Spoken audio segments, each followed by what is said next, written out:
Are you ready for this? I'm going to spring this I on you. am. Welcome to Oh, Pros Talking Prose. We're already going to be recording. This is your lovely host, Stacey, and I feel lovely today because I actually did my hair. oh, I yeah. know, but nothing else is done, so it's okay.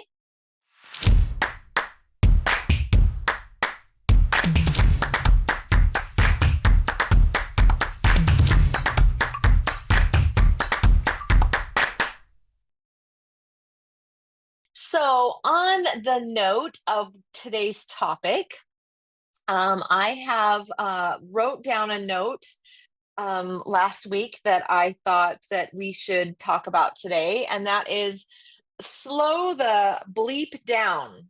Yes. Oh, Yeah. I've actually been really excited for this topic. Okay. Um, Good. Good. yeah, So because it's going to be yeah, I'm good because I seeing think it that everywhere. I'm everywhere. seeing it everywhere right now. So I think what we should do is we should hit So it from like the perspective of like a secret to success is time, and let's talk about like how you utilize that time and slowing down. And I think we should talk about this from three different perspectives. I think three different like aspects. First is your writing career, where your writing process, creative process. The second part is the publishing aspect of it, the business of hmm making your book a product. And then the third aspect is your author business, like how you would like longevity wise and going forward in your life. So I think that's kind of like how I want to hit this. So we'll go with that. So I think the first thing I want to hit on is of course, preface this with, like, subscribe. And if you like what we're talking about, we talk all things writing and author business. But one of the things that Troy and I do is we just keep it very raw and real. We're not scripted. We're just kind of voicing our opinions here. But between our experiences, mine experience as an editor slash publishing coach, and Troy's work as a gosh, everything, editor, writer, um, publishing guru, like you've just plot doctor, you've done it all. So, you know, just know that our minds combine, and sometimes we can use it for good and sometimes we can use it for evil, and hopefully we can use it for yeah, good for use your you. powers for good. Use your powers for good, not evil, as Holly always says. Yeah, Love that one. Holly's a good Yeah. one though. Um, but anyway, so I say with a glint of evil in my eye.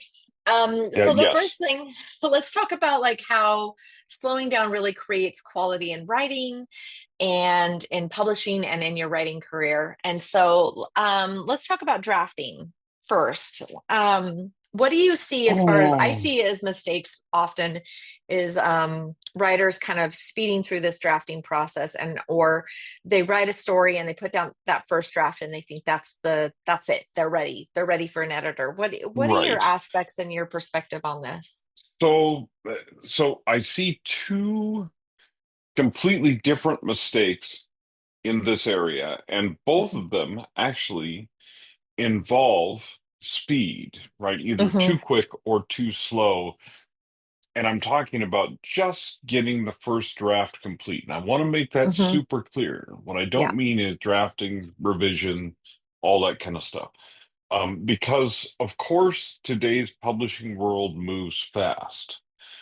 But the problem is, well, we'll talk about that in a little bit when we talk about career. But the problem is that that speed has caused burnout Hmm. in some people that will probably surprise you when I talk about who they are.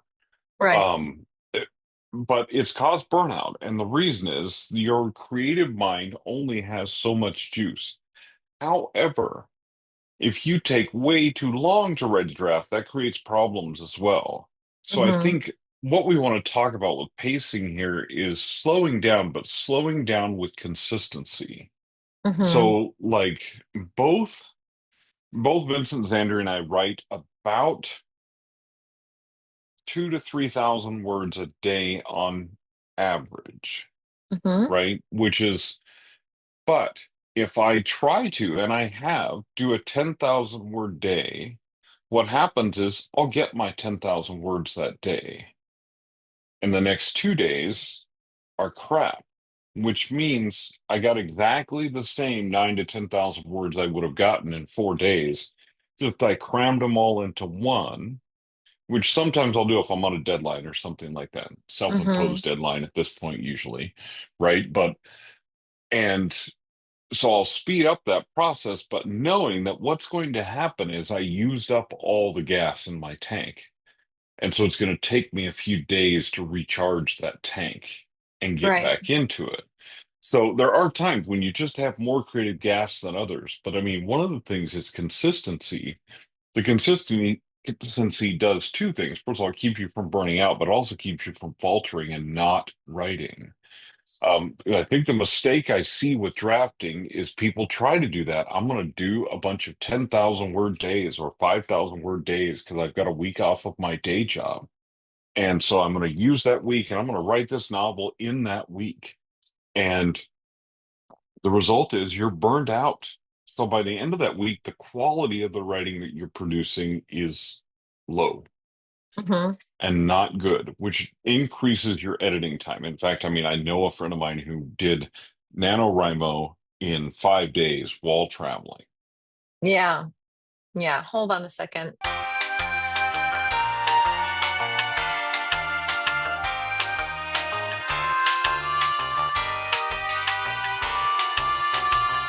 Hang on, I'm washing my glasses while you're talking about that because I got this weird streak on them. And of course, I'm in the middle of like recording and I'm like, because I've Streak. been focused on You're, editing.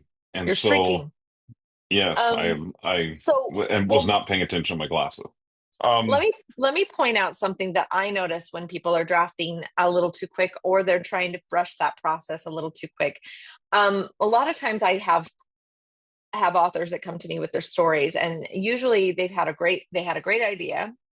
They didn't fully flesh it out, or they thought they did. And then they hand over a draft without taking the time to actually let that simmer a little bit and actually go back and reread it and see if there was anything they wanted to change.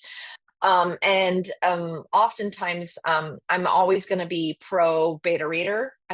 You're never going to hear me say, oh, don't ever do a beta reader. I know that there are some editors out there that talk about not using beta readers. I don't agree with that. I'm 100% pro reader. yeah, And the yeah. reason is because one, they're free. Two, they're readers, hopefully. And three, they're going to give you that free feedback that you're going to hopefully see overlap, especially if you're using more than one beta reader. Please always use more than one. But I'm going to give a good example. Recently, I have a really fun author that's working on like a romantasy epic novel, epic fantasy kind of thing. Definitely leaning into the romantasy, except it doesn't have that romance element of the happy ending, but it's definitely kind of a Oh, dark fantasy kind of thing. Love it. It's a fun story. There's a lot to it. She's got a huge lore that she's writing, and of course with epics you always have that amount of like hugeness about it, but she's keeping it very well organized.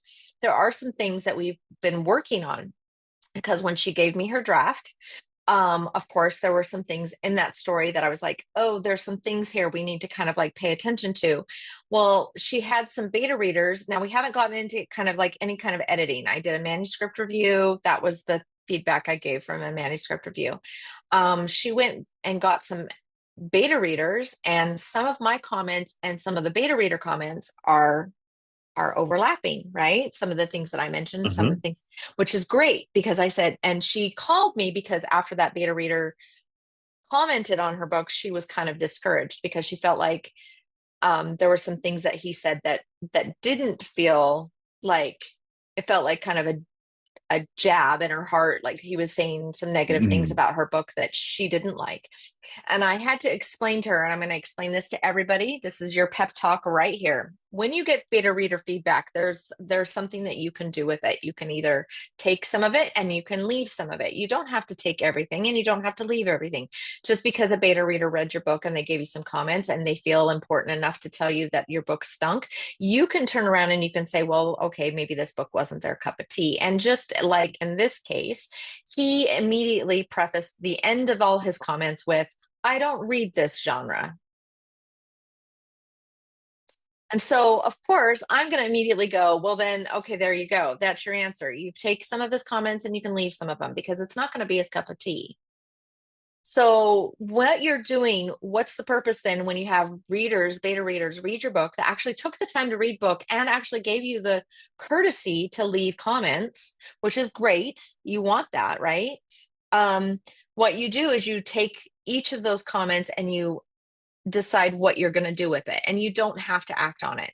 But by rushing that process, by rushing through the drafting process and skipping beta readers because you don't want to have your heart feel like it got stabbed by 1,000 little knives, what you're doing is you're gypping yourself from having kind of a good um a good phase of writing where you can decide whether or not that's a story idea that you can run with or there's things that you need to fix.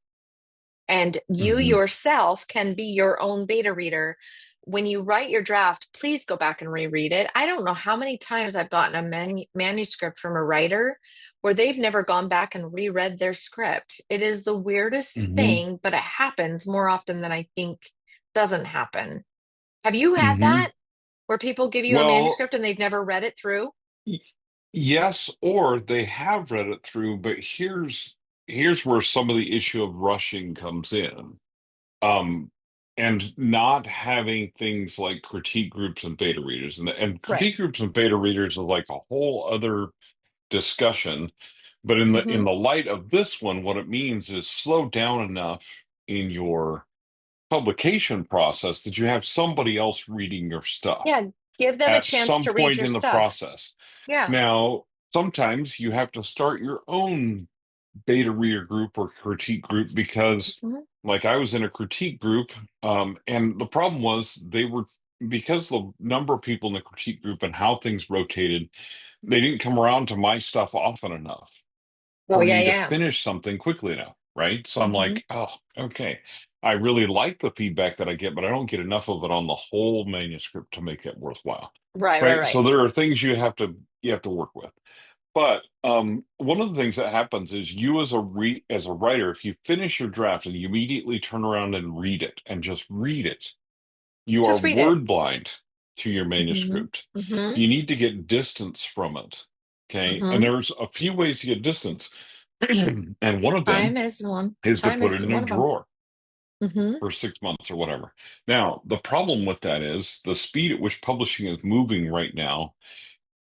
I can I wouldn't hear say, people having a heart attack I wouldn't even over say putting it six away for months. 6 months. Yeah, I wouldn't put it But, away for six but, months. But, but, but there are ways to get distance without doing that. And I've done whole talks on this at hmm. conferences, right? And of the Hmm. different methods to get distance from your writing, like changing the font or changing the program that it's in. I write my stuff Hmm. in Scrivener, edit it in Word. By switching to a different program and changing the default font, I immediately see things I didn't see before. Right. Hmm. So don't read it in the same program you wrote it on in the same font.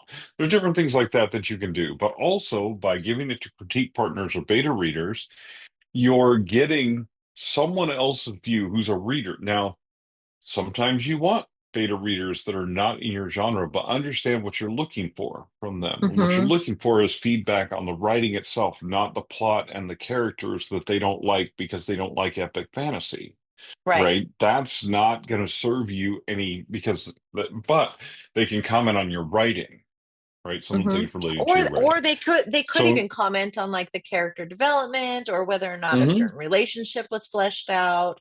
You can be Yeah, very whether the specific. relationship worked, yeah, you Hmm. can be very specific about what you want. And also, or you can just take, like, I like just taking general feedback from beta readers, but just understand, like Stacey said, you don't have to take their advice. Or Yeah. you don't have to take their criticism just because they don't like it. Well, lots of people don't like it, so whatever. Who cares? I mean, like your stuff is just not for everyone. So don't try to make it for everyone. It's just not going to work for you, right? But anyway, Yeah. so but the point of all this being is the fact that if you're drafting too quickly and just pushing things out there, what you're doing is missing an opportunity. Now, you may be the type of person who can write a good a reasonably good first draft, especially if you're an experienced writer. But the difference between good and great is going to be that editing process, that self-revision process, and then that editing process. Mm-hmm. So take the time to just go back through it yourself and figure, like, I've seen some things, like I just read a guy's book that I was like, man, whoever formatted his book, the book itself was good. There were some editing things that could have happened, but the one of the big things was formatting. Like with Uh-oh. dialogue, a lot of times he just had the two dialogues like running together with a space between them, no paragraph beat, right? Oh, And every time it happened, I went, oh man, give me 10 minutes with your manuscript and I'll fix all of these. yeah. And it'll make the reader's experience so much better. So simply taking your time, because the issue is things like some of the AI tools we've talked about in the past and stuff like that are not going to catch that, Yeah. right? They're not going to catch those little things. But if you read through it, you would catch them. One of the ways to do it too is read it out loud. Read your Oh my manuscript gosh. out So loud. that's what I was going to tell Um, you. yeah. You were talking about like giving yourself some distance, and one of the ways you can give it distance, like you said, is changing the font or putting it in a different program. You could even throw it in Speechify. I just taught a class on Hmm. how to use certain AI tools to help you in your process. And of course, a lot, the big thing is no AI. I don't want to have any AI in my whole process at all. But there are ways to utilize AI in a way that doesn't take away the creative process that we're talking about, like especially like that Hmm. have nothing to do with the writing side of it, but have everything to do with like the helping you be a better writer and author process. And one of them is using Speechify. If you take your book and you throw it into Speechify, and you have Speechify have one of their AI voices, which are very pretty good. I mean, you could even have Snoop Dogg Hmm. read your book, but have somebody else read your book out loud and listen to it. You're Hmm. gonna be better capable and able to hear if there's any problems. Hmm. So yeah, the distance thing, taking the time to draft, taking the time to let other readers read your book and give you feedback, just allow things to take time, and you'll have fewer issues in the story and in the drafting process. And like you said, in the publishing process, of course there's more ways that you can take time. But let me make sure that we've hit on everything. Yeah, the resting period. Oh yeah, we've talked about all these things. So yeah, Yeah. you mentioned all these things that I wrote down. So one, drafting slowly, making sure that you take time to breathe, and rest. Revisions take time. You need to kind of like give Hmm. some rest periods between that, and give that book to some beta readers. So those are my three top tips that I wrote Hmm. down over And here. an important part of this, let me just throw one more thing in there, Yeah. is when I say drafting quickly and drafting slowly, do not compare your process to someone else's. Oh, please For don't. you, Please drafting don't. quickly may mean 500 words a day. You may Yeah. hear me say that my friend who I write and we write 2 to 3 thousand words a day, and you're like, oh, if only I could write that fast. No, write at your speed, Right at whatever your it is that speed. you do. Okay, you can test your speed. We've talked about these things before, and we can talk in detail about this process at some point about Yeah. doing calibrations where you test how much you can actually write and how you feel Right. writing at certain times of day and things like that, so Yeah, that we you can could set talk up about your that. ideal times, right, Yeah. of time blocking. But the primary thing is just to understand what's fast and slow for you. And Hmm. understand, I don't want you to take 5 years to write your book. That's a terrible idea. But if it takes you 9 months, then take 9 months Right. to write the Right. book. Let the story come as it comes. And if that's how much your muse can handle, then do that. Right. Now, you'll probably get to a point where you can write faster at some point in your career if you make this a career, but you may not, and it Yeah. doesn't matter. And it You doesn't do matter. you. Okay, Right. you do you. Exactly. Anyway, okay. So let's talk So, about the publishing side of this. I've written down some things that because this is very near and dear to my heart, but one of the things that I want to really point out with everybody is that you don't want to skip the prep work that goes into publishing. One of the things, like Troy said, is those professional edits and then the formatting. You're let me preface all of this. When you're publishing a book, that that can mean all different kinds of things for different people. I'm going to define it for us in this context, but publishing for me means taking a manuscript and turning it into a marketable product. Okay, so that requires, like Troy said, the professional editing, the formatting, the cover design, and then the actual setting that up for Hmm. distribution, however that may look. So the prep work in this again is going to be that editing phase, and I can't tell you how many times I've had an author come to me and ask if I can edit their book in the next week because they want to publish it by like next month. And every time they do that, I have to kind of chuckle because I keep thinking, like, where do you get off thinking that that's how fast publishing works? And I Hmm. mean, maybe they could go to one of these cookie cutter indie Maybe. yeah, indie publishers, or one of these like vanity publishers that'll be like, give you, buy our $15,000 package and you can run it through our system and we'll get it done and ready for you. But usually it shows in the quality of the product that you're creating. And Hmm. I know many of you authors out there are not just looking to publish a book that's going to just get run through the algorithm and possibly crash and burn. What you're looking for is somebody that's actually going to love your work and give you a great Hmm. review. And you're only going to get that if you show that you've put some thought and effort into the work that you're producing. So just know that editing takes time. Professional editors, I used to tell people I was 6 to 8 months out booked. This last year, I haven't been that far booked out, but I am booked out about 3 months.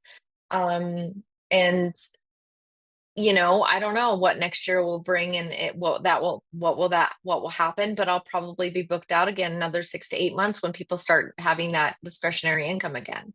Hmm. But because that's kind of what happens is people just end up in the pipe. And if you want a good quality editor, you're going to end up having to wait a little bit of time for them. They are not AI. They're not creating that AI existence for you. And that what they're doing is they're actually reading your book with their professional perspective and lens. And that is experience and time that is required because we too have lives. And Yeah. just FYI, when I've taken on a project, usually I have about four other projects that I'm working on at the same time in various stages of their Hmm. project. So you have to know that that's what's going on with a professional editor. Now, there are other editors out there, freelance editors, that do this in a little lower, slower pace than Troy and I do. They work a little bit more leisurely. They take on a project at a time. But also you have to ask yourself what you're getting with that kind of quality edit as well. Like, what's their experience in the publishing world? How often do they work with authors that are published, and how often do they publish? So you have to realize what you're, like, really kind of vet that and understand that when you're picking an editor. Hmm. Same thing with formatting and cover design. I'm going to say that, yeah, you get what you pay for with a cover, and that includes my own work. So, like, I am not a professional cover designer, but I can design covers.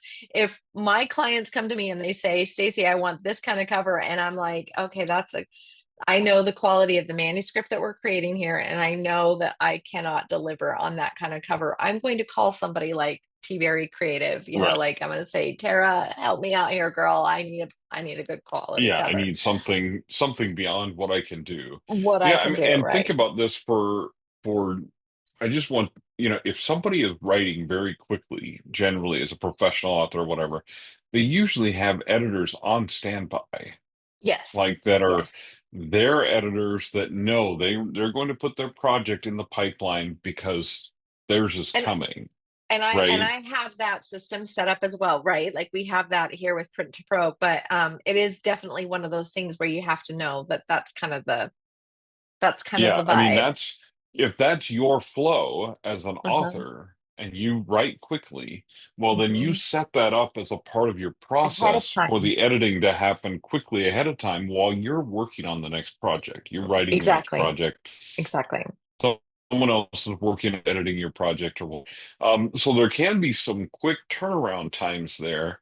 Just I'll tell you what I know is that people who have sped up too fast beyond their mental and in some cases physical capacity burn out. And we're going to Hmm. talk about that when we get to the career aspect, but Hmm. all of the things that we're talking about so far affect that. So if you are writing so quickly that you're just depleting your creativity and your energy every day, right? Hmm. And then on top of that, you are throwing in, so in the morning you write furiously until you're absolutely spent. And then in the afternoon, you say, okay, now it's business time. And so you're working on the production and the publishing part of things and the revision part of things to the point where you're absolutely spent. And then you go, okay, well, now I need to set up my social media and all that. And you do that until the end of the night when you're absolutely spent. You do that day after day after day. And you don't take days off and you don't take vacations, you will burn out. Hmm. Like you absolutely, positively will. And I have proof from Well, I nearly people burned out after last year. people. I mean, I nearly burned out. I've nearly burned out twice in the last 2 years Yeah, because of doing too much, too much. right? Hmm. Taking on too much and doing too much. Also, without plan, the problem is when I do that, what happens is I lose focus of my overall plan, right? Hmm. So I begin to work on whatever's in front of me begins to take priority instead of pacing things out and doing things the way I should, right? And so then I lose that focus. And so actually, I'm not working as efficiently, I'm not working as quickly, but I've still got just as much to do, right? Right. Or more because I've taken Hmm. that on. So it's a word of caution Hmm. and a word of warning in that there are authors like Mal Cooper who runs Writing Wives and talks about Facebook ads all the time and stuff like Hmm. that. Like has not published a book since 2021 Oh. under her own name. It's just now finishing up some books that have been in the works, right? But Hmm. has not. Right now, I mean, and the absolute reason, and I know she would not object to me saying this at all, is burnout. Just said quite simply, I published like 100 books in like 5 years and burned myself out. So when you Mm. look at people that are having those levels of production, understand that some of them are so much to the point that they're because they've taken it from a reasonable thing of, hey, maybe if you're working full time, you can do one book a month or one book every 6 weeks or whatever, if you stagger your things correctly, to doing two a month. Think about that. Mm. Think about releasing 2 books a month, because this goes to the career part of the process too, when we talk about the launch process Like how much, because you're like, not prepping your readers for a launch. You're just overwhelming your readers with fire hoses. So what you're doing to your core readers, your core fans, is you're producing more than they can read. yeah, because they can't So ingest you're it that creating fast. So, constant churn in your fans, which right. means you have to be constantly on the lookout for new readers. And as we all know, when we've talked about marketing and things like that, finding new readers is the most expensive type of advertising and marketing. Having Hmm. your core readers and selling it to people who are already vested in your work and what you're doing is the least expensive and also the least painful and least time-consuming way to sell books. So that's exactly what Johnny was talking about a few weeks ago. Is look, Hmm. you speeding up is not doing you any favors. It's Right. just creating more work for you. That's on the industry side, on the business side. That's another reason you're going to burn out, right? Right. So this is the argument for slowing down is because you have a better process all the way around. You have readers that can be faithful to you because you produce things at a reasonable level that they can read. Most Exactly. people are not reading one book. If they're reading one book a week, they're not all by the same author. Yeah. Yeah. And I That's don't a rare even, thing. Yeah, even that's a my rare best thing. friend who reads like a bazillion books a year, she doesn't even read that much. Like she doesn't read one book a week. I think she's, yeah, one every other week or every 3 weeks, like Yeah, two a month is a pretty fast reader. There are some people who are just who gobble books up like that, like they're one a week, and but that's they even then, literally they're not reading from the same author. They're well, and that's a they're rare shaking things person. up. Yeah, because they're shaking things up. You That's, gotta, they're shaking your up friend. genres. Yeah, your Mm-hmm. friend who's doing two a month isn't even an average reader. I would say your Mm-hmm. average reader is probably reading one a month, one every 6 weeks, right? Yeah. Because that's people have lives, that's their pace of things. Now, there are some Mm-hmm. people that like literally, whenever they're not doing something else, they have a book in their hand or they have their Kindle in their hand and they're reading Yeah. super fast, right? But that's rare. Yeah. It's rare. So you can't count on those people to pay your rent, your paycheck, Right. right? Right. But also, and so if you're releasing things super fast, you're overwhelming those readers that read a book every 6 weeks. They can't even keep up with you. They can't Right. even, even if they It's want to, they can't read everything you're putting out, That's why it's you know? quantity. That's why it's not, it's quality. It's all about quality, and it's all about like being Hmm. patient, because your reviews will slaughter you if you're just whipping out books to just have words out there in the universe. So Hmm. just be careful. Well, and So also you're yeah. taking the fun out of it, but Yeah, yeah, that's a yeah. whole Well, other aspect of it. we talked about that with Johnny, didn't we? Don't take the fun out of Good this. grief. Yeah. Um, so a mental strength tip I want to give with this one is basically just practice patience when delays happen, which they do, and I'm notorious for delays. Like something will come up, like some weird hiccup will happen. My water main will break. Like this week I had a death in the family. Like there's stuff that happens. Um, so life happens with the humans that are involved with your project.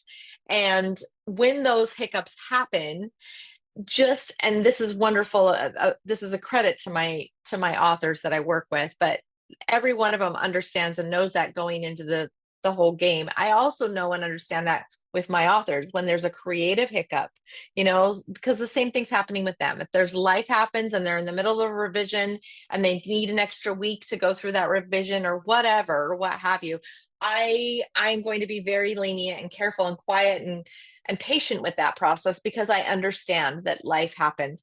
But when that happens, you can always reframe the situation as a chance for you to have a more professional book. Look at it that way. Hmm. This is an investment of time that you're making into a book that you're making quality. So don't get too impatient with the process. Understand and know that yeah, there are things that we can speed up. I mean, sometimes like I can get a book formatted in a matter of hours. So it's just a matter of like, ooh, sometimes my clients are like, Stacey, you Yeah. did that so fast. And then other times it's like, oh, I'm gonna need a couple extra days, like with the project I'm working on right now, because it's a cancer journal and I just lost my aunt to cancer. So I need extra mental Yeah. days to read through that. But anyway, so the second thing I wanted to point up is planning for like advanced reader copies and taking the time to slow down the launch a little bit. Um, Early on when I worked with authors, I always tended to say, okay, when do you want to launch? And they would say, oh, I want to put this out. Like, so if it was today, they might say, oh, I want to put this out September 1st. And I would be like, okay, yeah, no problem.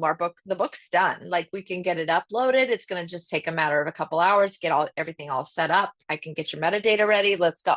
And we'll set it all Hmm. up. But the problem with that is that it doesn't give the reader, or it doesn't give the author the chance to really prep for a successful launch. And there are a few things that I now tell my authors to do when they're getting ready for that launch. One, your book can be ready and it can be uploaded and ready for distribution, and we can be golden.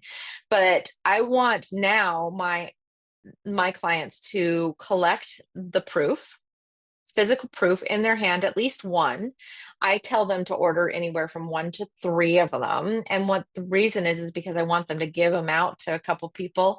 And then everybody gets a stack of post-it notes with those reads, and they get to read those books physically, Hmm. not just in a digital on the computer. These are people that have the book in their hand and they're reading through it. And they have that sticky note with them, and they're going to sticky note the crap out of this book whenever they find a mistake, because they will. You're going to find mistakes, Hmm. typos. You're going to find them. You're going to also find spacing issues. You're going to find like really weird blurps, or you might even find a story issue that you didn't notice. I had one client that recognized that he had a dialogue that was just a little sticky, and he was like, I need to fix this. And so it was just a matter of a few words changes, but Hmm. those were changed just before we launched his arc, and it was after he got his physical book in his hand. So you need to plan for that time. I'm going to give you a timeline here. To get a proof from Amazon, you can usually get it within a week from the time you order it, especially if you're on the West Coast. I know that if you're on the East Coast, they have distribution centers that are probably equally, spread out, so that it might be just about the same for Hmm. everybody. But it's about a week they can get a proof copy out to you as an author. So plan for that. You need to plan for the time that it's going to take you to take the physical book and read through it. So that may be a week to 2 weeks, depending on the length of your book. It could be longer if you've got an epic fantasy that's 400 pages, right? So you need to pay attention to that. And then there needs to be a matter of time to make changes that you will catch. So there's a period of 1 to 2 days, maybe, that your editor, your formatter might need to make those changes. And then on top of that, you're going to need to save some space and time for the distributors to process the new updated files. That's 24 hours to 48 business hours days, right? 48 hours, Hmm. and those are business days, guys. So if you're uploading those files, there needs to be some time that those files take to process. And then there's times for the distributors to send those files out for everything to be approved and everything be ready to go, and for those things to update in the individual stores. And I usually say that takes about another 24 to 48 hours. So that means when Hmm. you upload something to Ingram Spark, it's not going to automatically instantly be updated in Amazon. It actually is going to take Amazon about 2 to 3 days for them to get the information from Ingram Spark and to update it in their system. And it's the same thing for like Barnes and Noble and for all those other things. So you need time for all of that stuff to get in place before you say, okay, you can buy my book, you know because now if you Hmm. go out there and you say you can buy my book, but all those things are still moving, there someone's going to call you. No, it always happens. Somebody's going to call you and say, well, wait, I went looking for your book and I couldn't find it, every time. So Hmm. just give everything some time. You need time to process files in BookFunnel. You need times for links to work in your website. You need time for all of this stuff to kind of like get Hmm. into place. So make sure that you're giving yourself that space and the mental space to kind of be patient with that. Don't try to rush that. Do you have anything that you want to add with that? That's like my major pet peeve when I get authors that Yeah, are I trying to mean, rush that. there's ways you can do digital first and bring your paperback later, and there's Yeah, things you can do, and a lot of people do that, and that's, I mean, you do you, it's fine, right. right? Whatever Right. launch sequence you want to have. Um, but launching with more reviews is always helpful. I Yes. mean, if you are a more experienced author who has a larger following, a lot of times you can shortcut some of these processes because you have a Hmm. review team in place, you have all that in place. Hmm. When you are first starting out, though, shortcutting those things is hurting Difficult. you, Yeah, and it's is hurting you. difficult, Hmm. and it's hurting you at least in the short term, right? Hmm. And so people will say, "Well, I put my book out there on Amazon and it didn't sell, right? Hmm. Or I didn't get any reviews for a really long time." Well, yeah, because people had to read the book. You had to find the right people who are actually reviewers, who will actually leave a review for the book, Hmm. or at least leave a rating for the review in their Kindle when they finish it, or whatever the case may be. Yeah. Right? So you, by not allowing for that time for a review team and for those things to happen, you're delaying things that you want to happen. If you think, well, I saw this person release their book and they had 20 reviews the first day. That's because they had a plan to have 20 reviews for the first day. It didn't just Yeah. accidentally happen, They had that right? team in place There's already. just Hmm. there was a team in place. There were things happening in the background that you're not seeing. And again, you're comparing your success to someone else's and all that kind of Hmm. stuff, Right. which is a bad idea anyway. But taking your time is, first of all, it's going to make you feel better. It's also going to prevent those things of you get an email 2 days after you release your book and they said there's a typo on page 23, Yeah, right? and there You're will thinking, be. I should have caught that typo. And Hmm. everybody's thinking, oh man. And so now you get five emails that say there's a typo on page 23. And now you feel really silly because at least five book people got the book with that typo and noticed it, which is Hmm. not everybody even notices typos. But anyway, so, but so you're setting yourself up for this feeling bad about yourself when if you had taken an extra 24, 48 hours and read your book through, you might have caught that typo Yeah, because you're going to catch it in just like switching fonts gives you some distance. Well, printing it out gives you some distance, that definitely type of does. thing. Yeah, it So definitely you does. can, or reading, even in the PDF, you can download an e-proof that's in PDF. Read through that in Acrobat. The reason is you'll see things in Acrobat you wouldn't have seen otherwise in a different format, right? So Mm. all of those things are just little tips to be like, just slow down and let the process happen as it happens instead of trying to force it. The more you try to force any part of this process You end and up with make it hemorrhoids. comply, yes, you end up with bad things, bad things. I'm As so sorry. I couldn't help it. as I My said to, intrusive thoughts. well, yes, as I say often, and I'll censor myself just slightly, but What did basically wait? You have to say anything in that the again because publishing industry, you. is basically like a fart. If you have to force it, it's probably crap. It's probably not a fart. Okay, It's got it. probably not a, you can't trust that. Okay. Anytime Oh, you try step to out from force humor, anything guys. in this publishing industry, every time you try to force something, generally it's because it doesn't work that way. Right. This is not, you're not taking apart your car and you have to force a bolt because it's stuck. No, this is a part of the process, and you can't make it comply to what you want it to comply to because Right. this is an ancient industry in some ways that even though Ancient. its experience changes, like there are still principles that work They're that still still, work yeah, exactly the same way. It right. used to be months to get something printed. Now Oh, it's weeks, and we're no, it's like, weeks. "Oh, come on, print it Yeah. already." No, chill out, dude. Relax. In Like, this day of relax. This is modern, just as modern you, print on just, demand, yeah, you want to stuff. You can get hear something some, printed. You order from Amazon, it's here tomorrow. I I'm have like, to tell relax, you. dude. You want to Relax. hear this? You want to hear, like, speaking of like speeding things up, here's a funny story. So, this last week, we published Brad Lieber's book, Unconventional Success. It's kind of his legacy autobiography, right? And um, by the time that this gets out, like, he's gonna have told his family. So it's okay that I'm telling this, but it was funny because he's surprising his family with this. They did not know he was writing this book. And so he's going on a family vacation this week and he's leaving Wednesday for Santa Barbara to spend the week with his family at the Ritz-Carlton in Santa Barbara, right?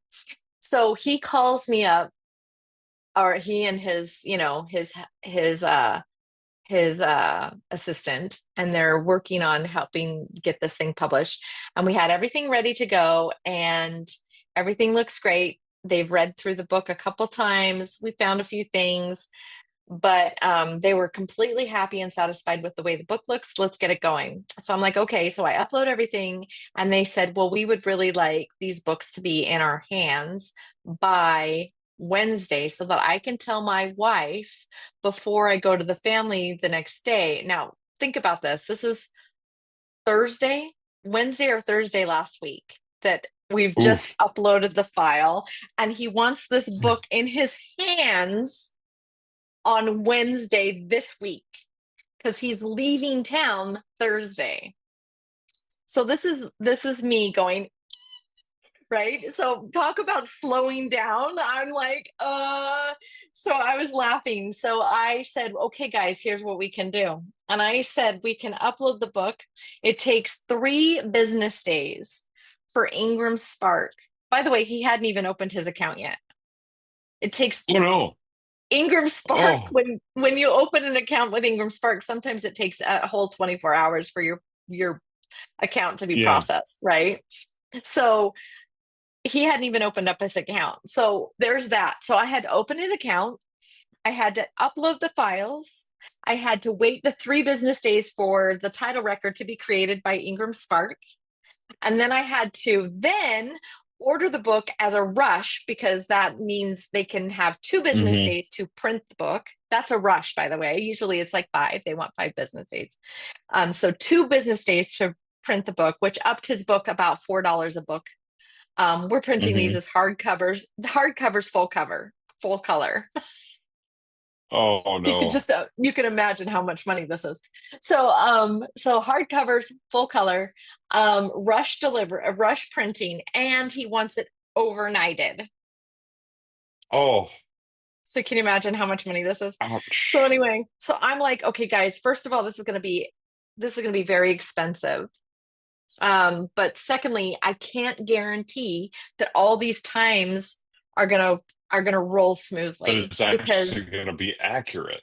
Yeah. yeah, because now I have 1 business day to process an account, 3 business days to process the title, 2 business days to print the book, and we're beyond 7 days now, right? So the book gods heard our prayers because it was phenomenal. But this is what's happened.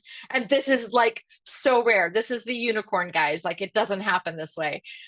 I created the account. It was done processing within, I think it was like 4 hours. I was ready to, I could order the book. Oh man. I uploaded the book and ran it for title record, right? They create now this is Thursday now, right? So I think it was Oh Thursday. man. Friday. No, it was Wednesday. So I'm like, okay, it's not going to be, there's no way this book is going to be ready to be ordered before the weekend. It's going to be Monday, Right. right? The book was Yeah. done being processed Friday morning. The title record was done and it was Oh. ready to be digitally proofed on Friday morning. Friday Oh. morning, guys. This doesn't happen with Ingram. Like I was like, what? So I proofed it and I was like, guys, I'm gonna go ahead and order this book. This is the cost of the order. It was like a $500 order, by the way. Yeah. For But one book, no, he ordered 12, but yeah, still, still yeah, 50, $500. $50 a copy. Yeah. Yeah. 250 dollars of that was the shipping for the overnight shipping. I Oh know, man. right? So anyway, so we do I'm like, okay, now the trick is having these books printed before and shipped out before Tuesday because he's got to receive them Wednesday. And that's overnight shipping with UPS. Okay, guys, we all know about shipping. Uh, So I'm like, okay, we're just gonna pray to the book gods. Friday rush printing. night, right? Oh. Now, Ingram Spark, by the way, does not work on the weekends. They're Saturday, Sunday, they're down. No, nothing's going on Saturday and Oh. Sunday. So Friday night, I'm like looking at it and it says, order processing, right? So here we are Monday. I wake up and I look on the order just to see, and it says shipped date Monday, August 18th. And it gives me a Wow. tracking number. And I'm like, no way. Oh So man. he will probably get those books by tomorrow afternoon, evening. See, that's incredible. And typically, Never I mean, just to happens. let you guys know, typically this does not happen. It There does is not more than happen. once when, like, I had a new book coming out. I wanted copies for an event, which was on Friday, and I got my copies on Monday Yep. And that happens more after the often. event. That Hmm. happens more often. And I mean, I tried to rush things as much as I could without being completely unreasonable Right? in the cost, right? I don't want to rush printing and shipping and, all those different kinds of things. Yeah. It just takes a lot of, I'm like, most of the A time, I'm lot of just money. not doing that. It's a lot of money, it's a lot of cash. Can't afford to do that, right? But, but it's a good example of, like, if the book had not come in time, it would not be Ingram's fault. It would not be Stacy's fault. Yeah. It wouldn't even be the author's fault, except for waiting till the last minute. It wouldn't be anybody's fault. It would just be the way that the publishing industry and the It's printing industry it's works, it's the way right? the cards fell, right? It's just the way that the Yeah. cards fall. And that's just the way that it happens sometimes. Like, there is not a lot that we can do Just about that. FYI, we had a plan B and a plan C, but the plan B was that we were going to send the books directly to the Ritz-Carlton. I was going to place a second order, Yep, you can do that too. and I've it would done have been that. Had another books. $500 that this guy would have forked over for 12 books.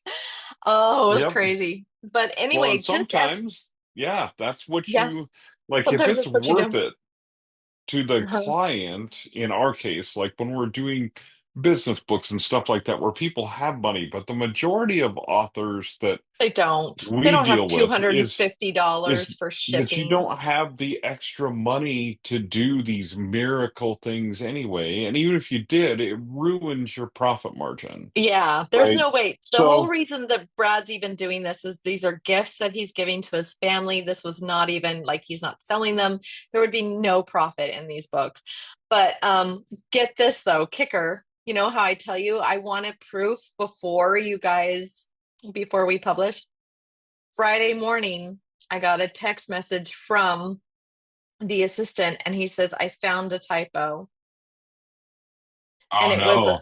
it was instead of it was a like instead of it saying WERE, it said we, and the R was missing, so we're wasn't there. Anyway, um, yeah. So I mean, one Hmm. typo. I'm sure there's more than one. He's giving these books to his family, and luckily, it's not like they're not going out to the world. But um, yeah, it's one of those things where if we would have given us that time for the proof, we Then would have that probably finding caught, that typo on Friday morning would have been fine, we would right? have found that Because typo and we we would would have have been able to we fix would it. have added it to a list of typos and then fixed those. Right. Right. And I mean, I So, can't tell you the number of times when I've had people where I have sent them their book and I know for a fact that they did oh, not read it and proof it. yeah. In fact, I've had clients do it and then call me and say, so and so told me there's a typo in my book on this page. And I'm like, here's the thing. I read through your book. You read through your book. You said you other people read through your book. So typos get through. So absolutely, we will fix that typo now. Yeah. But the truth is, it never had to be there in the first place because what I know is that you skimmed your book and you said, oh, the Hmm. formatting looks good. This looks good. And you skimmed it, but you didn't actually read it. And it's all because of that time factor. It's all because of that time factor. Yeah. So, anyway, so that's part of the rushing thing is that it's going to create stress for you down the road. Yeah, it does. And It because don't create extra stress. whenever you start to feel tension and stress in Hmm. many different areas of your life, the solution most of the time is to slow down, take a step back. Hmm. I'm editing a book by an athlete now and a coach, and one Hmm. of the things he talks about is the simple things that you watch basketball players do. They go up to shoot a free throw, right? And what do? They have a routine. They dribble the ball a few times. They practice the shot a few Yeah. times, and They then they bounce their shoot. What are they knees. Sometimes doing? they'll bounce up a couple They'll times. bounce their Yeah. knees. They'll have some Hmm. kind of a routine that they do. And every basketball player has a different routine. Sometimes people make fun of their routine, right? Hmm. But the truth is, what they're doing is they're settling themselves for a shot that's pretty high pressure. It's real important. Everybody's watching Golfers you. do it. They call Now, it the waggle. those guys, oh yeah, golfers do it. Baseball players do it. They step out of the Hmm. batter's box, and what do? They step into the batting Swing. circle, couple practice Hmm. swings, stuff Yeah, like they'll that. swing. Yeah. Because as soon as you step into the batter's box, the pitcher can pitch at any time, and you have to Hmm. be ready. So you can't be preparing then. That's not the time Hmm. to be preparing. You have to be Right. prepared when you do that, right?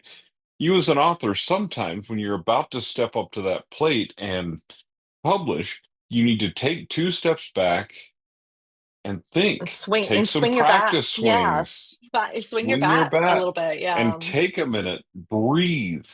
Take a minute Hmm. to breathe and understand what you're doing and why it is that you do it, and all those type of Hmm. things, so that when the criticism comes or the hard times come or whatever comes, the sales slump comes or whatever comes, you are prepared for that because you slowed down and prepared your brain for it, Right. right? Right. So that you can continue to write the next book and do the next thing. One of the biggest causes for burnout is that overlap of time where you're like, I just barely finished this thing, and what I have to do now is rush into the next thing because it's due, right? When you're going to college, and I'm sure none of you Oh my procrastinated, gosh. but maybe if you Oh, did, I don't know. Um, we but all you did. have those moments. My daughter's in college right now, right, in medical Hmm. school, and like there are times when she'll procrastinate and then she'll be in a panic. Like that week feels like hell week to her. Because you've got Hmm. all these finals, and if she had prepped for them and spread them out, it'd be no big deal. But Yeah. it's our human nature not to do that, right? So we've got all these deadlines piled on top of each other. And what happens is then she finishes the semester, and for a couple weeks, she just wants to not do anything at all. She's going to Right. stay home with her kids, watch Bluey, not think about medical school, not think about residency, not think about any of those things. All she's going to think about is a mindless show on television and spending some time with her kids because of the reason that she's burned out. Her brain is burned I do. out. I actually do that with Lord of the Rings. I call it my brainwash. Because what I'll do is when I'm done with a book that I found particularly difficult, or I struggled with, or it really kind of wasn't really well written, and I had to like re-scrub my brain. Usually, I do it with Lord of the Rings. I'll just, because I Hmm. don't have to think about it. It's a story I know backwards and forwards. I know every line, every breath, every growl from an orc. I know it all. So you Hmm. throw it on, I know, and I don't have to think about it. It's just mind numbing. So yeah, it's the same thing. It's just giving your brain a rest and just kind of Hmm. scrubbing it. But yeah, you So have to do that. giving your brain that time to rest and your body that time to rest because writing is stressful on your Hmm. body. It is Hmm. stressful on your mind. All Hmm. of those things. So if you give yourself the time, go to the gym, go Yeah, walk your dog, go for a do walk. Hmm. whatever, go take a shower, whatever the case may be, whatever it is that refreshes your brain, right? Because, and also refreshes your body at the same time, because Hmm. this thing that we do is hard on us physically, it's hard on us mentally. So if you just do it and nothing else, and thing after thing, and book after book You'll after burn book out. after book after book, you'll burn out. Exactly like Johnny talked about, when the fun went out of Hmm. this is when we started this rapid release mentality of like, if I release something fast enough, I'm gonna win this game. Well, you never win the You game. never win. There Yeah. is no finish line. Well, there is. It's called death. That's the finish line. I mean, and I Yeah. mean, let's to be a little bit morbid about it, but I mean, that's when you're done, right? Well, Hmm. but nobody's going to cross that finish line and go, thank God I spent that last couple of weeks writing that book instead of with my grandkids. Yeah, that's No, true. that's not gonna be your thing, right?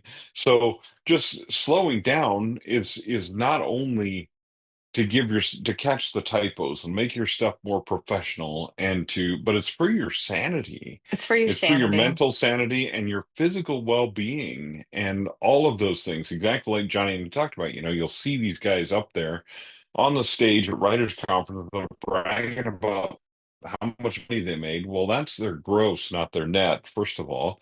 And they're pale because they haven't seen the sun since 1987.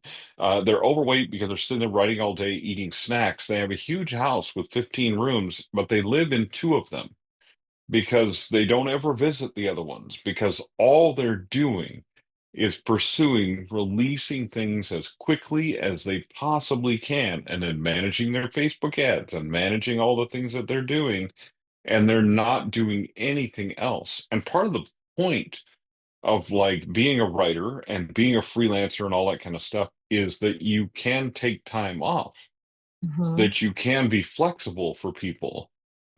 We did an editor summit. Nick and I did an editor summit this summer, and we talked to this gal who, like, one of her things, one of her goals with her career was, I want to be available to be whatever someone needs me to be in that moment, Hmm. if it's at all possible. That's one of her goals, right? Well, what that means is she can't take on 18 projects. No. Because then if her kid comes to her in the middle of the day and says, Mom, can you do this? She has to say no. Yeah. And one of her goals was to not to have to say no. Oh, that's a tough one. That's a tough goal. And I mean, God love her for doing it because I couldn't, well, I would tell my kids no anyway because, I'm just not that nice. But you know what I mean? Like that was one of her things that she wanted to do with her life, which means she limits the amount of work that she does so that she Mhm. has the ability to do that. And the result of that is when she is under deadline and she needs something, everybody accommodates whatever she needs. Well, I will say more power to You her. I know, tried living that life for a while and it nearly killed me. I did run away yep, last year for that very reason, but yep. um I yeah, agree. I'm like, I could not do that, but I mean, man, bless her for being able to. I You know wish what I her mean? all Like the mental stability possible. that is amazing. And I That is mean, this is amazing. someone who's been doing it for years, right? So Yeah, this is not that's someone tough. who's like, just started this and trying to figure it out. No, this is You someone know, who's been doing it for years, but very much intentionally. I And like to so, I call mean, myself pretty available. I mean, you and I both yeah, work till, all hours of the night and I will yeah. often But work if my people call weekends, but me, yeah. But if people call me because it's something urgent or something that they need or Hmm. whatever, like I had a client call me the other morning, and sweetest gal that I've been working with on her book and stuff like that. But this is Hmm. completely unrelated to her books. Basically, she needs to know how to navigate a couple things on Zoom. She Yeah. knows that I Yeah. know how to navigate things on Right. Zoom. So she Yeah. says, Can you help me talk through this? Because she has to teach a bunch of online classes and Yeah. she's not used to it. And I'm like, absolutely, I can teach you how to do that. And I take Yeah. 5, 10 minutes to teach her how to do that. And I Yep. hang up, and I'm often, Holly's like, that's so sweet of you to actually just take the time to do that. And I'm like, yeah, but like, what am I going to tell her to Google it, to go look yeah, up something? no, I mean, this I poor can't tell you lady. how many No, times I'm tech support. I'm not going to do that for her. You know what I mean? I'm tech No. support for Amazon and Yeah. BookFunnel and whoever, Whoever. Yeah. mainly because I just want to help people. I want them to be successful. If I can do Right. something to help them do that and make their lives better, I'm going to do it. But anyway, but Yeah. all that being said, But you one of still the need to things take that's time great off. about this is the ability to have freedom. Hmm. And this is the mistake that people make is we get so caught up in the rush of having to be available and do the social media and make money and do all this other stuff that we don't take the time off. That is one of the reasons we got into this in the first place. Yeah. And one of the reasons I got into this in the first place was not only because it's fun, but because it's flexible. Hmm. My girlfriend and I want to go camping Yeah. over the next couple of weeks, a couple times. We want to spend time with my grandson, my granddaughter, Hmm. right? Okay, well, we have the freedom to do that. Now, what that means is I may work late today and tomorrow so we can go Hmm. camping on Wednesday. Right. Okay.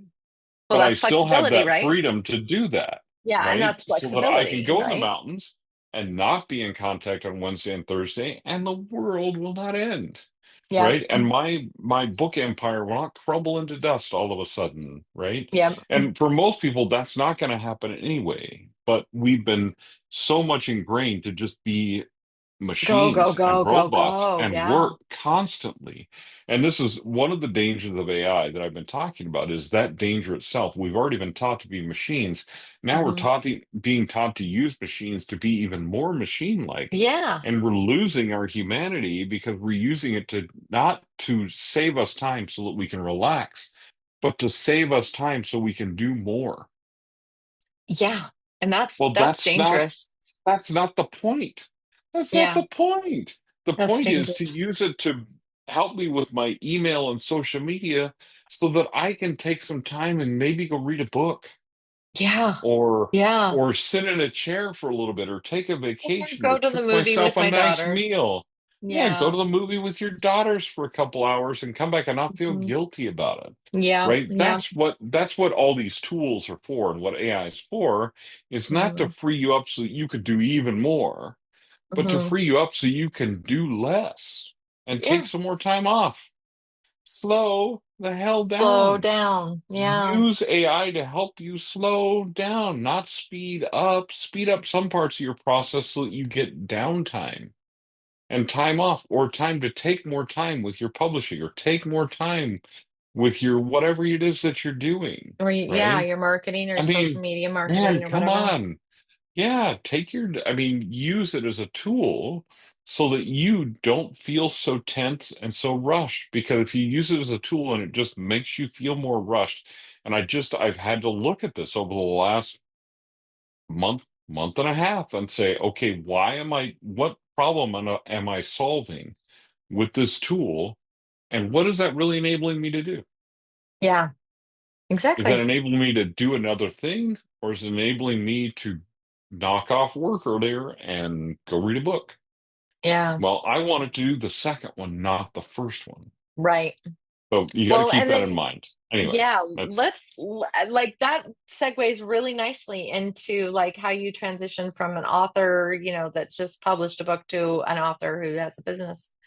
So, you don't, and you mentioned avoiding burnout, and that's one thing that you need to be mindful of is when you compare yourself to others. I think that a lot of times that makes you feel rushed. Good example of this is I took some marketing classes because I know I don't market for myself, and I was trying to figure out ways to kind of help myself be a better marketer and grow the business and be even bigger and have this and going, and while I still have those aspirations and I still have those things because I want to help more and more authors reach their potential, I also recognize that the path by which these classes were teaching me to do that, I was finding myself competing against people in completely different industries, selling completely hmm different products and services. And I was trying to compare myself with them and sell my product, which is complete like publishing. Let's just call a catfish. It is definitely a different kind of world. I was trying to sell a catfish at a beef market, like you just like you don't do hmm that, like it's completely different. So I was finding myself burning out already when I hadn't even gotten started. And so hmm what you really want to do is, like Troy said, you want to create a work life balance that makes sense for what you're doing, and um not force yourself into a time frame that is unrealistic or doesn't even match what you're hmm like match the industry that you're in or what you're doing. You can't compare yourself to other people. So really you have to slow down and say, okay, what, and like you said, Troy, hmm reevaluate what you're doing in your own work system is and what you're doing with your life, and asking yourself what works for me in my life, and how can I make these systems or these processes work, but not kill yourself in the process. Hmm. One thing that I always do with my authors that I always make sure that they do is after we launch a book, I always tell them to take the time to celebrate. Always. I Hmm. always tell them, now I want you to, while you're waiting for this proof to come in the mail, or while you're waiting for the launch day, you've got all these systems in place. I want you to take 1 to 2 days off from your book. Don't think about it. Go have a day with your wife, go out to dinner, celebrate, toast your success because you are Hmm. successfully now in the least than 1% of people that have published a book. Go celebrate that. Pat yourself on the back, watch a good movie, take a break, do some gardening. Don't think about your book for a couple of days, because it Hmm. really is a good chance for you to, again, just slow down and remember what you're doing with the rest of your life. Um, One of the things that I'm going to point out just real quick in that whole idea is that I mentioned my aunt passed away this last week. And I was supposed to be in Hawaii today. I was supposed to fly with Jeannie to Hawaii to help check her daughter into school. And strangely enough, my water main broke and all these things happened. And it was kind of feeling like, okay, the gods are telling me that I need to like Hawaii might not be in the cards this year. So I canceled my flight and I told my friend, I'm sorry, I'm not going to be able to go with you this year. And I kind of just sat back, and all of a sudden my mom calls me like a few days later, and tells me that I've got to get to Arkansas. My aunt, my sister, her sister is not doing well. And I didn't think she was going to pass away, but and my mom, I don't think she really did either. We just knew that she was just not doing well. But my mom went ahead and I flew my mom to Arkansas. I was just like, okay, mom, well, I have this money that I canceled from this ticket. I'll just transfer it and send it over to you and I'll fly you to Arkansas. And it was a good thing I did because my aunt died 2 days later. It was just kind of like really fast. When like they put her on hospice the day after my mom got there, basically. And, just my aunt decided she was done. So it was kind of lucky. And again, it's one of those situations where God just kind of stepped in and I had to slow down. And I was kind of glad we did. And I was really glad that like that happened. But at the same time, this is happening with this, my aunt dying from pancreatic cancer. I've got this book I'm doing, which is about a woman who journaled during her cancer journey. And she died of colorectal cancer.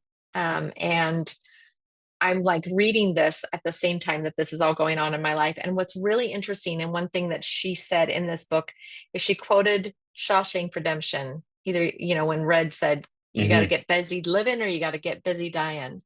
And Hmm. that's kind of a long story to just get to this place where I wanted everyone to understand that all these things kind of happened in a time frame that was meant to be. And if I had sped up, if I had said, oh, I'm just going to life, I made these plans. I'm not going to take time to listen to the universe. I'm just going to go. I'm just going to go. I would have missed these cues and things would have not like been processed the way that they would. I could have been on a plane today while my mom is, mourning her sister from her bedroom instead of Hmm. in Arkansas where she should be.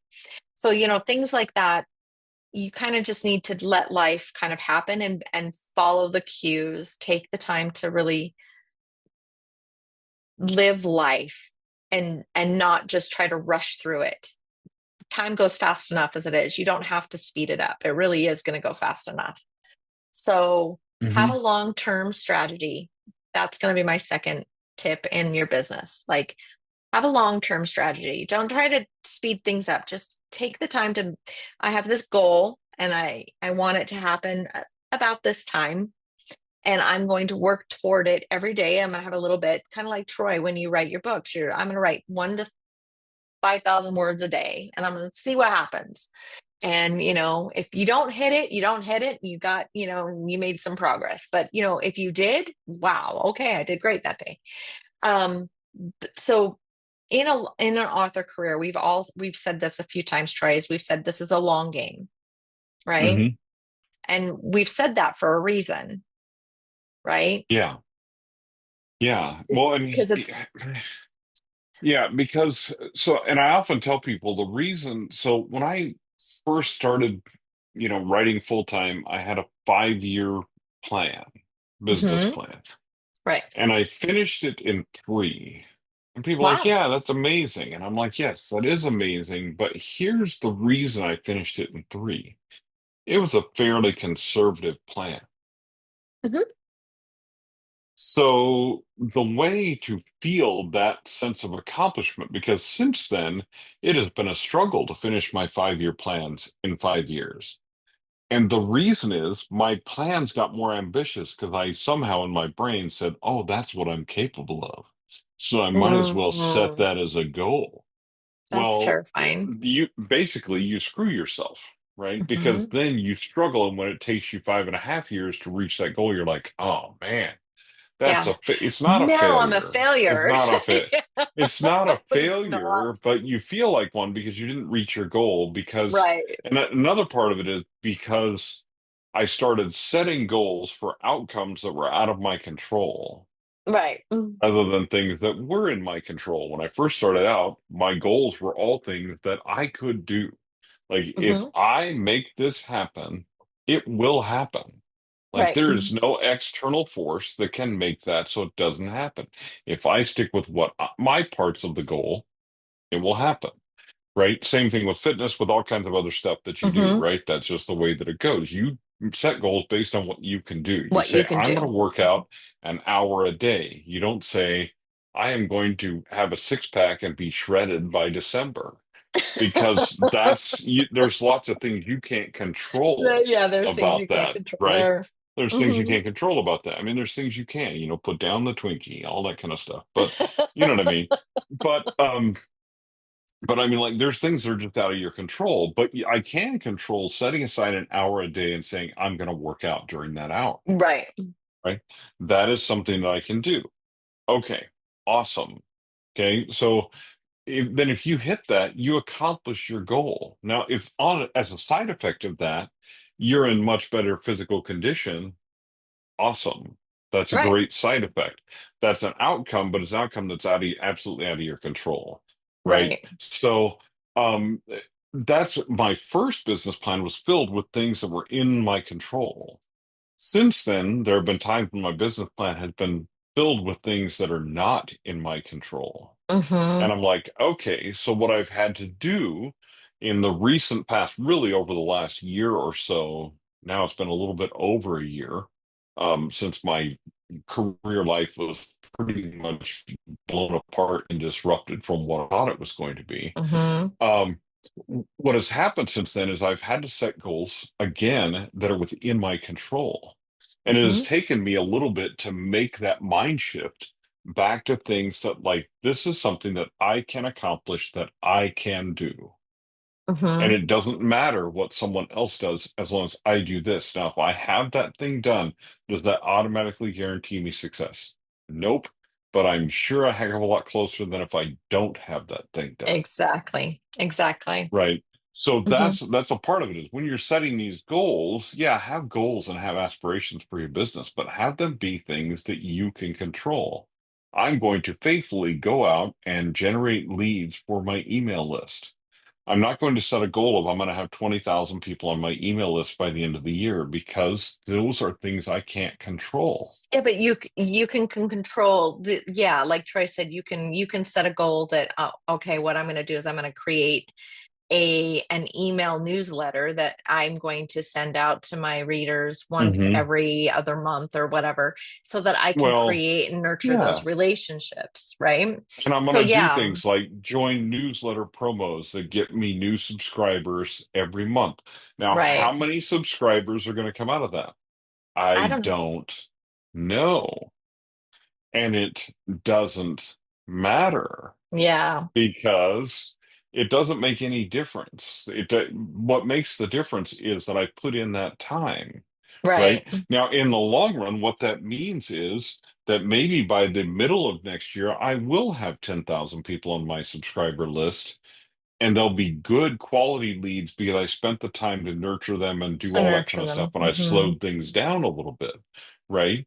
But I can't, if I set the goal that by next June I'm going to have 10,000 subscribers, I may or may not meet that goal. But if Right. I'm in a promo every single month and I'm working those the way I should be, more than likely I will have those subscribers Or more than by likely, next you'll have June, more or subscribers than I'll you have did more today. subscribers. And I'll obviously have more subscribers than I did today. So if you Right. set a goal of I'm going to write 250 words a day and then you end up writing 500 words a day, awesome. But if you just meet that 250 words a day, well, man, at the end of, you know, whatever amount of time, you got a book, it's done. Yeah.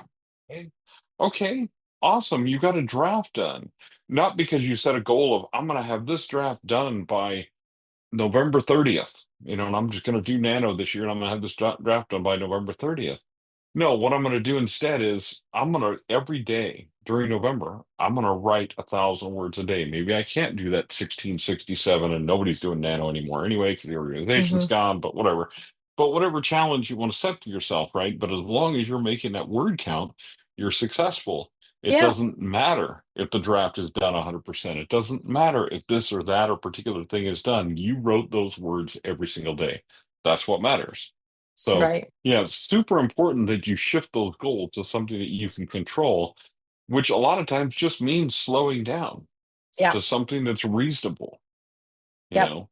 Yeah, So, anyway. well, on the final note, then I'm going to just say the final note, secret sauce, secret ingredient to your successful career is to take time and really kind of understand that not only does, well, I'm going to just say this, the author business is a relationship business. You are creating a relationship with yourself as you write your book, because you have to kind of get honest with yourself, right? Relationships with the professionals that you work as you're going through the publishing.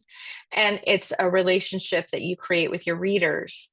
And you have to nurture those relationships. And it's also a relationship with the networks that you create with the other professional writers you write with, or the other people that you want to Hmm. network with, relationships you have with bookstore owners and distributors. So understand that that reputation and that time that it takes to build those relationships, it takes time.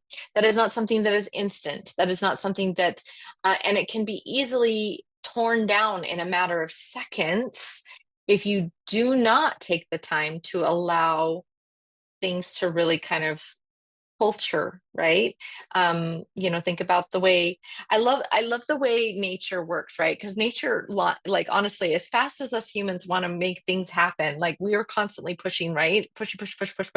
But it's nature doesn't work that way. Nature still takes the Hmm. time.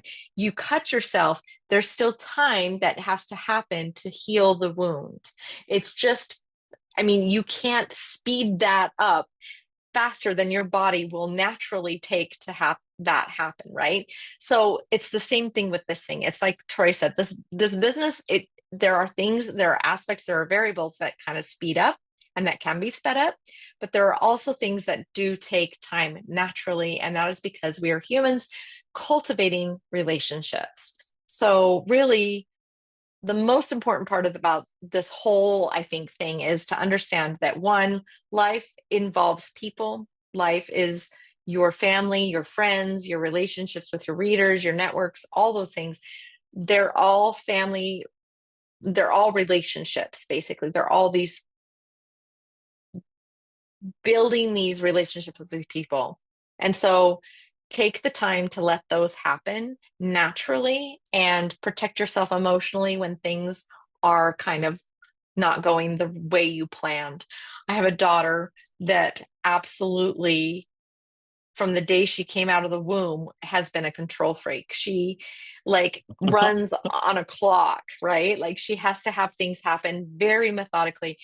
We were teasing her just the other day, actually, about times where my husband and I used to open a cabinet just randomly in the house and just wait for her to go and close the cabinet because she used to just come into the room and be like, and then walk over. I mean, as a toddler, right? She'd come in and toddle and close cabinets. She was just very, very particular about things. One time we decided to take the kids to Disneyland as a surprise, and we got everybody loaded up. They knew we were taking them. We packed up the car, though. We had this idea. We were like, we're going to just pack up the car and see if everything fits. And then we're just going to go and we're going to get some gas and then we'll come back home. Well, we did that. We packed up everything. I said, pack everything, like everything. I want to see if everything fits in the car. So they're like, okay. So they pack everything. We get in the car, we drive out to the gas station, and we're like, oh, let's just keep going. And and this girl threw a temper tantrum that was like out of this world because we had disrupted her schedule. This is a little girl, by the way, who had nothing else to do except maybe watch, Yeah. Mickey Mouse Oh, Clubhouse yeah. that afternoon. Like there was nothing else going on.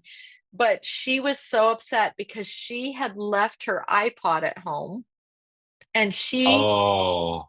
she thought, and I was like, it's okay. We'll have music in the car. We have the DVD players. It's fine. Like this was, but she was so upset.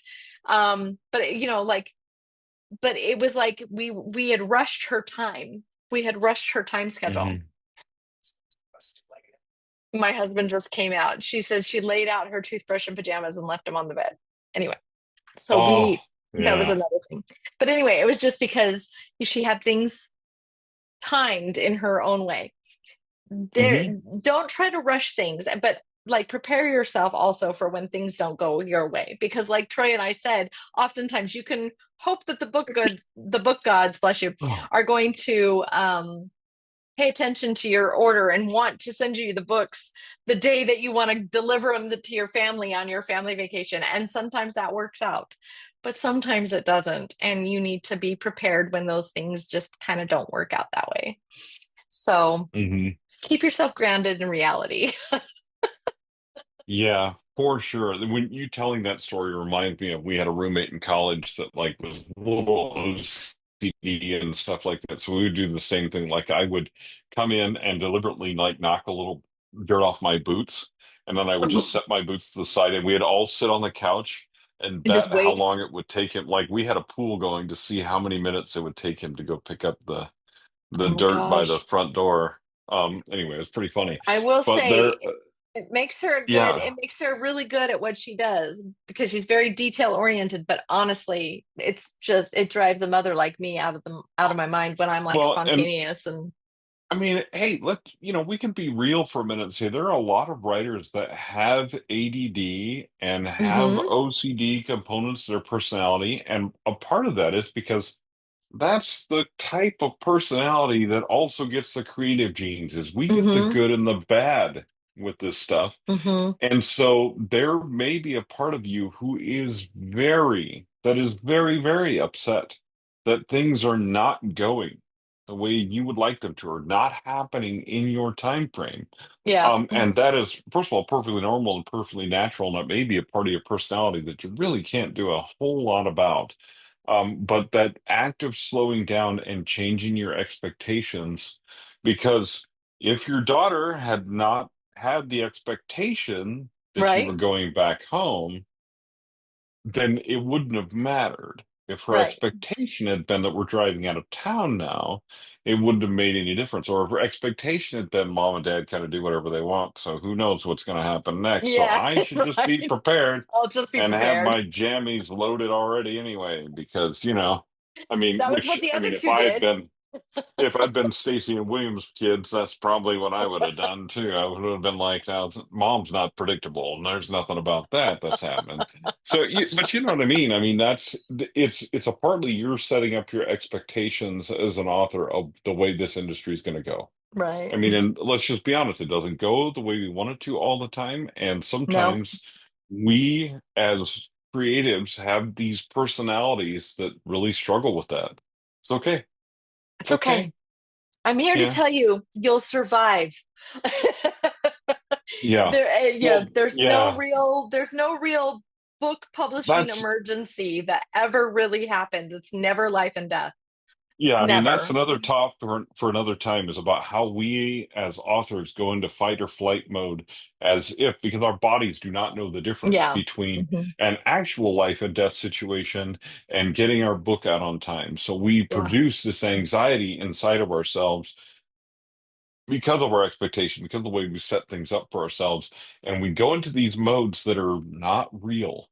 Yeah. It's not real, but we, in that moment, you think it's real. And there are some things you can do to deal with those and deal with that a little better. So we can talk about that another We time. could But talk about that another time, but not next week because next week we have. we have Michael Evans coming to talk to us about, and this is fun. I have been playing around with this thing he has called Creator Wood, which is basically it's another way to tell stories. Okay. And Man, all I can tell you is that my whole life has been about story, and we talked about this Hmm. before. We talked about my why and the different ways that we as authors and as creatives can tell stories. And this is just another way, but I think it's on the cutting edge, the beginning of an industry that's going to change the way we think about and tell stories and the way we think about books and think about how we share them with the world and things like that. So we're going to talk to him about that. I mean, we'll talk to him about some other things too. Michael Evans is just a brilliant guy. He's just a guy that has his finger on the pulse of publishing and the Hmm. storytelling world in ways that few other people in the industry do. So it's going to be really great to talk to him about those and how things are going in his world and what's next Yeah. in this crazy In this crazy industry that we're world. all involved in. In this Yeah. crazy world we call publishing. So yeah, I'm super Um, excited about Michael coming next week as well. So so you guys make sure you like, subscribe, and get notified when we drop that episode. But we really appreciate you guys being here. And if there's anything that you want us to talk about, again, drop it in the comments. We are happy to discuss those things. We're really we're okay with going through and digging for some research for you guys. We're happy to do it. mhm. So if it's not something we already know off the top of our head. So so anyway, Yeah. we appreciate you, and we thank you very much for following and subscribing. We have several of you that have been with us for a long time, so we really appreciate that. And we look forward to seeing you guys next week. Thanks again for joining us. All right. Bye. Thanks, everybody. We'll see you.